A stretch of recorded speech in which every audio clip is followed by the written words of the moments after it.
क्या आपने कभी नोटिस किया है कि कुछ लोग बिना ज्यादा कोशिश किए हर जगह अटेंशन ले लेते हैं? ना वो सबसे ज्यादा हैंडसम होते हैं, ना ही सबसे ज्यादा रिच, फिर भी लोग ऑटोमेटिकली उनकी तरफ अट्रैक्ट होते हैं। अब सवाल ये है कि ऐसा क्यों होता है? इसका जवाब बहुत सिंपल है। अट्रैक्शन लुक्स से नहीं, एनर्जी और माइंडसेट से आता है। आज इस वीडियो में मैं आपको स्टेप बाय स्टेप समझाऊंगा कि कैसे आप अपनी सोच, बिहेवियर और इनर कॉन्फिडेंस बदलकर किसी भी इंसान को अपनी तरफ अट्रैक्ट कर सकते हैं। सबसे पहले यह बात क्लियर कर लीजिए कि अट्रैक्शन कभी भी फोर्स से नहीं आता। जब आप किसी को ज्यादा चेस करते हैं, बार बार मैसेज करते हैं, अटेंशन मांगते हैं, तब आप अननोइंगली अपनी वैल्यू कम कर देते हैं। लेकिन जिस दिन आप चेस करना छोड़ देते हैं और खुद पर फोकस करना शुरू करते हैं, उसी दिन अट्रैक्शन शुरू हो जाता है। हाई वैल्यू लोग कभी चेस नहीं करते, वो अट्रैक्ट करते हैं। अब बात करते हैं सेल्फ वर्थ और कॉन्फिडेंस की, क्योंकि यही अट्रैक्शन की रियल फाउंडेशन है। जब आप खुद को वीक, इनसिक्योर या लेस डिजर्विंग मानते हैं, तो वही एनर्जी सामने वाले तक पहुंचती है। लेकिन जब आप खुद को रिस्पेक्ट देते हैं, अपनी बाउंड्रीज क्लियर रखते हैं और अपने टाइम को इंपॉर्टेंट मानते हैं, तब आपकी पर्सनैलिटी नेचुरली पावरफुल बन जाती है। याद रखिए, कॉन्फिडेंस लाउड नहीं होता, कॉन्फिडेंस काम होता है। अब आते हैं अट्रैक्शन के सबसे पावरफुल सीक्रेट पर, विजुअलाइजेशन और फीलिंग। रोज 5 से 10 मिनट शांत जगह पर बैठकर इमेजिन कीजिए कि वो इंसान आपसे नेचुरली कनेक्ट फील कर रहा है, आपसे बात करना चाहता है और आपको इंपॉर्टेंस दे रहा है। लेकिन यहाँ सिर्फ इमेजिन करना इनफ नहीं है, आपको उस हैप्पीनेस, एक्साइटमेंट और कॉन्फिडेंस को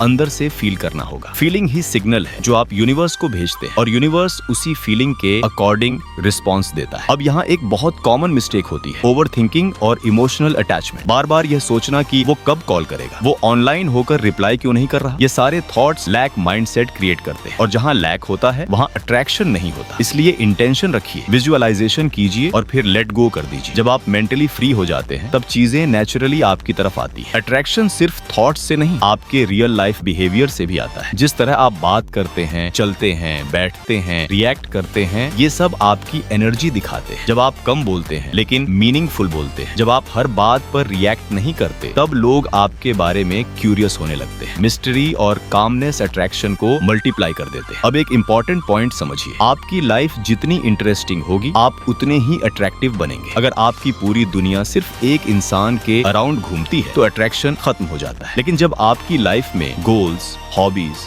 ग्रोथ और पर्पस होता है, तब लोग आपकी लाइफ का हिस्सा बनना चाहते हैं। अट्रैक्टिव बनने के लिए सबसे पहले अपनी लाइफ को अट्रैक्टिव बनाइए। अब एक रियलिटी चेक, आप हर इंसान को अट्रैक्ट नहीं कर सकते और यह जरूरी भी नहीं है। अट्रैक्शन का मतलब किसी को कंट्रोल करना नहीं है। अट्रैक्शन का मतलब है अपनी बेस्ट वर्जन बनना। जब आप खुद को अपग्रेड करते हैं, तब राइट लोग आपकी लाइफ में आते हैं, रॉन्ग लोग अपने आप बाहर चले जाते हैं। अब मैं आपको एक सिंपल डेली प्रैक्टिस बता रहा हूँ, जो अगर आप 21 दिन तक कर ले, तो आपकी एनर्जी कंप्लीटली शिफ्ट हो जाए। हर सुबह खुद से कहिए, मैं कॉन्फिडेंट हूँ, मैं वैल्यूएबल हूँ और लोग नेचुरली मेरी तरफ अट्रैक्ट होते हैं। दिन में कम से कम एक ऐसा काम जरूर कीजिए जो आपको बेटर बनाए, चाहे वो वर्कआउट हो, लर्निंग हो या सेल्फ केयर। कंसिस्टेंसी ही अट्रैक्शन का रियल सीक्रेट है। अंत में बस इतना याद रखिए, आप किसी को चेस नहीं करते, आप अट्रैक्ट करते हैं। जिस दिन आपने खुद को चूज करना सीख लिया, उस दिन दुनिया भी आपको चूज करने लगेगी। अट्रैक्शन कोई मैजिक नहीं है, ये एक स्किल है और आप इसे सीख सकते हैं। अगर आप अपनी एनर्जी बदल लेंगे, तो आपकी पूरी लाइफ बदल जाएगी।